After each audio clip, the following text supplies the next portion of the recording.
आज हिंदी दिवस मनाया जा रहा है। प्रधानमंत्री और गृह मंत्री ने देशवासियों को शुभकामनाएं दी हैं।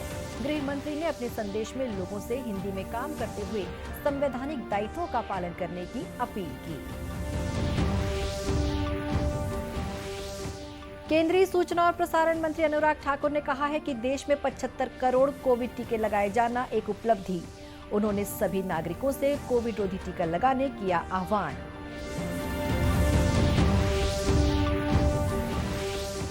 महात्मा गांधी के ग्राम स्वराज की संकल्पना को बनाए रखने वर्धा की तर्ज पर नवा रायपुर में भी की जाएगी सेवाग्राम की स्थापना।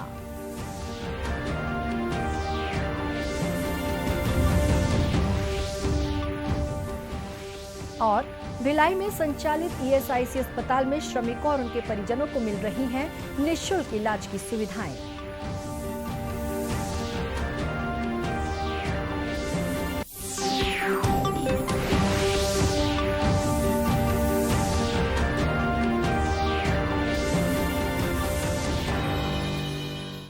नमस्कार, आप देख रहे हैं दूरदर्शन समाचार। मैं हूं शुभ्रा भट्टाचार्य। अब समाचार विस्तार से। आज हिंदी दिवस मनाया जा रहा है। 1949 में आज ही के दिन संविधान सभा ने देवनागरी लिपि में हिंदी को राष्ट्र की आधिकारिक भाषा के रूप में स्वीकार किया था। आज हिंदी विश्व में व्यापक रूप से बोली जाने वाली भाषाओं में से एक है। राष्ट्रभाषा हिंदी संपूर्ण देश में सांस्कृतिक और भावात्मक एकता स्थापित करने का प्रमुख माध्यम है। राष्ट्रीय अस्मिता और सांस्कृतिक राष्ट्रीय स्वाभिमान को एक सूत्र में पिरोने वाली हिंदी आत्मनिर्भरता का सशक्त आधार भी है। प्रधानमंत्री नरेंद्र मोदी ने लोगों को हिंदी दिवस की बधाई दी है। एक ट्वीट में अपने शुभकामना संदेश में प्रधानमंत्री ने कहा कि हिंदी को सक्षम और सशक्त भाषा बनाने में विभिन्न क्षेत्र के लोगों ने महत्वपूर्ण भूमिका निभाई है। उन्होंने कहा कि देशवासियों के अनवरत प्रयासों से ही हिंदी वैश्विक मंच पर अपनी सशक्त पहचान बना रही है। वहीं गृह मंत्री अमित शाह ने देश की जनता से ये संकल्प लेने की अपील की है कि वे देश के प्रति राष्ट्रीय कर्तव्यों का पूरी जिम्मेदारी के साथ निर्वहन करेंगे और हिंदी में काम करते हुए संवैधानिक दायित्वों का पालन करेंगे। उन्होंने कहा कि प्रधानमंत्री नरेंद्र मोदी के नेतृत्व में सरकारी कामकाज हिंदी भाषा में हो रहा है। तभी संभव है जब उसके निवासी अपनी मातृभाषा में चिंतन एवं लेखन करें। मातृभाषा ही ज्ञान और अभिव्यक्ति का सबसे अच्छा माध्यम भी है। भारत जैसे सांस्कृतिक रूप से समृद्ध देश के प्राचीन ज्ञान में ही आज के युग की अनेक जटिल प्रश्नों के उत्तर छुपे हैं और 21वीं सदी के भारत के विकास में इस ज्ञान का एक महत्वपूर्ण स्थान है। इस ज्ञान का उचित दोहन मातृभाषा के विकास के बिना संभव नहीं है। हिंदी दिवस के अवसर पर अपने संबोधन में श्री शाह ने कहा कि सरकार देश में सभी भाषाओं के संरक्षण के लिए प्रतिबद्ध है। वैज्ञानिकों ने माना है कि हिंदी एक वैज्ञानिक भाषा है। हिंदी में उच्चारित होने वाली ध्वनियों को व्यक्त करना अत्यंत सरल है। हिंदी में जैसा बोला जाता है वैसे ही लिखा जाता है और हिंदी की इन्हीं विशेषताओं और लोकप्रियता को ध्यान रखते हुए भारतीय संविधान सभा ने गंभीर विचार विमर्श के बाद आपसी सहमति से हिंदी को भारत संघ की राजभाषा का दर्जा दिया। इधर प्रदेश की राज्यपाल सुश्री अनुसुईया उइके और मुख्यमंत्री भूपेश बघेल ने प्रदेशवासियों को हिंदी दिवस के अवसर पर अपनी बधाई और शुभकामनाएं दी हैं। अपने संदेश में राज्यपाल ने कहा है कि बच्चों को हिंदी भाषा का महत्व बताना चाहिए और इसे बोलने पर हमको गर्व होना चाहिए। वहीं मुख्यमंत्री भूपेश बघेल ने कहा है कि हिंदी का शब्द भंडार एक तरफ संस्कृत से तो दूसरी तरफ अनेक देशी विदेशी भाषाओं के शब्दों से समृद्ध हुआ है। हिंदी के सहज ग्रहणीय भाषा होने के कारण इसने देश को एक सूत्र में बांधने में अहम भूमिका निभाई है। केंद्रीय सूचना और प्रसारण मंत्री अनुराग ठाकुर ने कहा है कि देश में 75 करोड़ कोविड टीके अब तक लगाए जा चुके हैं, जो एक उपलब्धि है। इस कार्य में चिकित्सा स्टाफ के साथ ही कोरोना वॉरियर्स की भूमिका उल्लेखनीय है। कोविड से जंग में कोविड को हराने के लिए टीकाकरण बहुत महत्वपूर्ण भूमिका निभाता है। प्रधानमंत्री मोदी जी के नेतृत्व में जहां भारत के वैज्ञानिकों ने भारत में ही मेक इन इंडिया का टीका करने का, बनाने का, निर्माण करने का काम शुरू किया, वहीं पर जन जन को मुफ्त में टीका मिले, वैक्सीनेशन हो, इसके लिए भारत सरकार ने पैसों का प्रावधान भी किया। मैं बधाई देता हूं टीका लगाने वालों को भी और लगवाने वालों को भी, कोविड वॉरियर्स को भी, कि उन्होंने टीका लगाने में भी प्राथमिकता दी और 75 करोड़ टीकाकरण होना अपने आप में एक बड़ी उपलब्धि है। मुझे पूर्ण विश्वास है कोरोना के खिलाफ हमारी ये जो जंग है, इसमें टीकाकरण एक बहुत महत्वपूर्ण भूमिका निभा रहा है। श्री ठाकुर ने कहा है कि केंद्र सरकार ने सभी लोगों के लिए निःशुल्क कोरोना टीके उपलब्ध कराए हैं। उन्होंने सभी नागरिकों से अपील की है कि वे कोविड रोधी टीके लगाएं, साथ ही ग्रामीण क्षेत्रों में सभी को टीके लगाने के लिए प्रेरित करें। आज़ादी के 75 साल पूरा होने के उपलक्ष्य में आज़ादी की लड़ाई के मूल्यों, सिद्धांतों, आदर्शों और महात्मा गांधी के ग्राम स्वराज की संकल्पना को बनाए रखने के उद्देश्य से नवा रायपुर में भी वर्धा की तर्ज पर सेवा ग्राम की स्थापना की जाएगी। मुख्यमंत्री भूपेश बघेल ने इसके लिए करीब 100 एकड़ की जमीन चिन्हांकित करने के निर्देश अधिकारियों को दिए हैं। इसके लिए उन्होंने 2 अक्टूबर से पहले कार्य योजना तैयार करने को कहा है। इसके जरिए महात्मा गांधी के ग्राम स्वराज की परिकल्पना के अनुरूप कार्यों को आगे बढ़ाया जाएगा। प्रस्तावित सेवा ग्राम में मिट्टी, चूना, पत्थर जैसी प्राकृतिक वस्तुओं का उपयोग करने के साथ ही छत्तीसगढ़ी शिल्प की कलात्मक वस्तुओं का उपयोग किया जाएगा। प्रस्तावित सेवा ग्राम में गांधीवादी सिद्धांतों, ग्रामीण कला और शिल्प के केंद्र विकसित किए जाएंगे, जहां अतिथि विषय विशेषज्ञों द्वारा मार्गदर्शन दिया जाएगा। साथ ही वहां वृद्धाश्रम तथा वंचितों के लिए स्कूल भी स्थापित किए जाएंगे। इसका उद्देश्य पर्यटन के अवसरों को बढ़ावा देकर छत्तीसगढ़ की लोक कलाओं को प्रोत्साहित करना तथा वैचारिक आदान प्रदान के लिए छत्तीसगढ़ में एक विश्व स्तरीय व्यवस्था का निर्माण करना है। यहाँ विजिटर सेंटर सीखने, निर्वाह करने और गांधी के सिद्धांतों का स्मरण करने का केंद्र होगा। राजधानी रायपुर में बैडमिंटन अकादमी जल्द ही शुरू की जाएगी। ये घोषणा मुख्यमंत्री भूपेश बघेल ने की है। उन्होंने कहा है कि इसमें छत्तीसगढ़ खेल प्राधिकरण के माध्यम से अंतर्राष्ट्रीय और राष्ट्रीय स्तर के कोचों की नियुक्ति की जाएगी। साथ ही बड़े उद्योगों को स्टेडियम के रखरखाव की जिम्मेदारी दी जाएगी। मुख्यमंत्री ने कहा कि कोचों की नियुक्ति, खिलाड़ियों की आवासीय सुविधा और डाइट की व्यवस्था के लिए बड़े उद्योगों से CSR मद से सहयोग लिया जाएगा। उन्होंने सभी खेल संघों से अच्छे कोच नियुक्त करने के लिए कहा। साथ ही पुलिस और वन विभाग की तरह ही अन्य विभागों में खिलाड़ियों को नौकरी देने के संबंध में कैबिनेट में प्रस्ताव लाया जाएगा। राष्ट्रीय पोषण माह के तहत रायपुर के न्यू सर्किट हाउस में सुपोषित छत्तीसगढ़ पोषण प्रदर्शनी लगाई गई। इसका शुभारंभ महिला और बाल विकास विभाग मंत्री श्रीमती अनिला भेड़िया ने किया।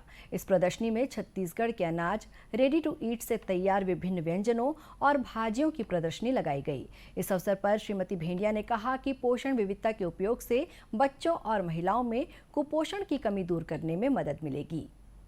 गौरतलब है कि प्रदेश के 28 आंगनबाड़ी केंद्रों में पोषण वाटिकाएं विकसित की गई हैं, जिसमें मुनगा, फलदार पौधे, पौष्टिक सब्जियां और भाजियां लगाई गई हैं। इस तरह 1 लाख से अधिक पौधे लगाए गए हैं।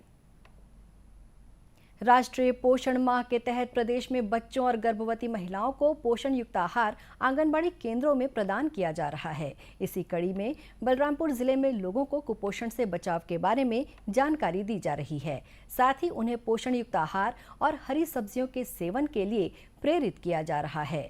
जिले के महिला और बाल विकास विभाग में कार्यक्रम अधिकारी JR प्रधान ने बताया कि लगातार जागरूकता अभियान चलाए जाने के कारण कुपोषण की दर में पहले की तुलना में अब कमी आ रही है।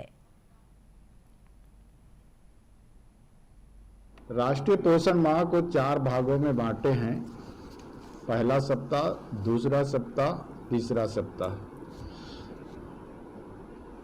इन 4 सप्ताह में विभिन्न विभागों के अभिसरण से, सहयोग से आंगनबाड़ी स्तर पर, पंचायत स्तर पर, ब्लॉक स्तर पर यह कार्यक्रम आयोजित हो रहा है और अधिक से अधिक लोग ये कार्यक्रम में सम्मिलित हो रहे हैं। वहीं जिले के महिला और बाल विकास विभाग में कार्यरत सुपरवाइजर पुष्पा ने बताया कि महिलाओं को प्रधानमंत्री मातृत्व विकास योजना का लाभ दिलाने वे प्रयास कर रही हैं। साथ ही महिलाओं को खून की कमी से होने वाली परेशानियों से बचाने के बारे में जानकारी दी जा रही है। विभाग में जो रेडी टू ईट दिया जाता है उसको भी हम 6 दिनों को कैसे किस तरह से खिलाना है, क्या क्या व्यंजन बना के खिलाना है, वो भी हितग्राहियों को बताते हैं। और जो भी अपने घर में उपलब्ध हरे पत्तेदार सब्जियां हैं या फल हैं उनको भी किस तरह से सेवन करना है, फिर उनके घर में जो भी अनाज हैं उनसे क्या क्या चीज़ अच्छे गुणवत्ता और कम पैसों में किस तरह से उसको हम अच्छी गुणवत्ता दे सकते हैं, इसके बारे में भी उनको बताया जाता है। राष्ट्रीय पोषण माह के तहत बलरामपुर जिले में स्थित सभी आंगनबाड़ी केंद्रों में महिलाओं को गुणवत्ता युक्त पोषण आहार प्रदान किया जा रहा है। साथ ही उन्हें बच्चों में होने वाले कुपोषण को रोकने के बारे में जागरूक किया जा रहा है। मैदानी स्तर पर आंगनबाड़ी कार्यकर्ता और मितानी ने घर घर जाकर भी महिलाओं को जागरूक कर रही हैं। देश की आज़ादी के 75 वर्ष पूरा होने के उपलक्ष्य में केंद्र सरकार द्वारा मनाए जा रहे आज़ादी का अमृत महोत्सव की एक कड़ी के रूप में केंद्रीय श्रम और रोजगार मंत्रालय द्वारा 6 से 19 सितंबर तक आइकॉनिक वीक मनाया जा रहा है। इसके तहत श्रमिकों के कल्याण के लिए अनेक हितकारी योजनाएं चलाई जा रही हैं। कर्मचारी राज्य बीमा सेवाएं ESIC ऐसी ही एक योजना है जिसके तहत श्रमिकों को निःशुल्क इलाज की सुविधा उपलब्ध कराई जाती है। प्रदेश के दुर्ग जिले में ESIC योजना के तहत निजी कंपनियों, फैक्ट्रियों और कारखानों में कार्य करने वाले श्रमिकों और उनके परिजनों को मुफ्त में इलाज उपलब्ध कराया जा रहा है। भिलाई के खुर्सीपार स्थित ESIC अस्पताल में बड़ी संख्या में श्रमिक और उनके परिजन इलाज के लिए पहुंचते हैं और अपना इलाज करवाते हैं।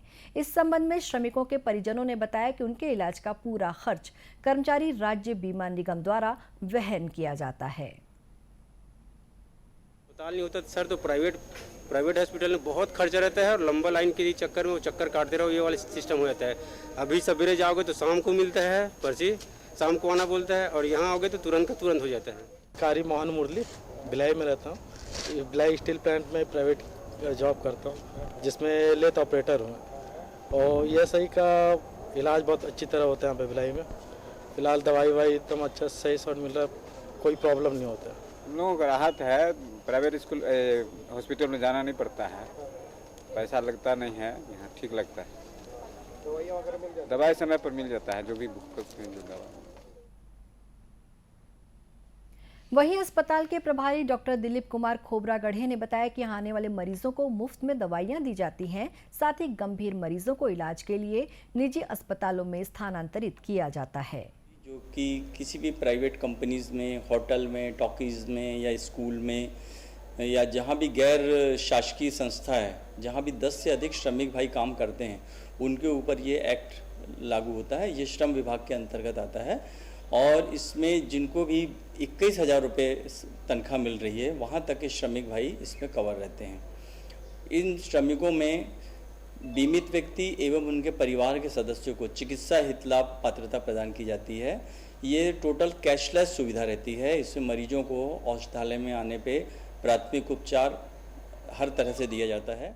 द्वितीयक एवं तृतीयक उपचार के लिए छत्तीसगढ़ शासन एवं ESI कॉरपोरेशन द्वारा हॉस्पिटल को ऑथराइज किया गया है और उस हॉस्पिटल में किडनी डायलिसिस है, हार्ट ट्रांसप्लांट है या हार्ट की एंजियोग्राफी, एंजियोप्लास्टी है, कैंसर के मरीज हैं उनको कैंसर की जो ऑपरेशंस करना है, कीमोथेरेपी देना है, रेडियोथेरेपी देना है या पैट स्कैन से डायग्नोस करना है, ये दिया जाता है। बर्न वाले केसेस में उनका प्लास्टिक सर्जरी करना है, बर्न का ट्रीटमेंट करना, वो दिया जाता है।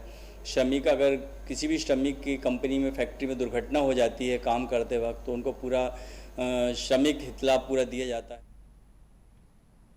डॉक्टर खोबरागढ़े ने बताया कि इस योजना के तहत प्रदेश भर में 32 ESIC अस्पताल संचालित हैं, जिसके माध्यम से श्रमिकों और उनके परिजनों को निःशुल्क इलाज की सुविधाएं उपलब्ध कराई जा रही हैं। इससे उन्हें काफी राहत मिली और निजी अस्पतालों में महंगे इलाज से भी छुटकारा मिला है।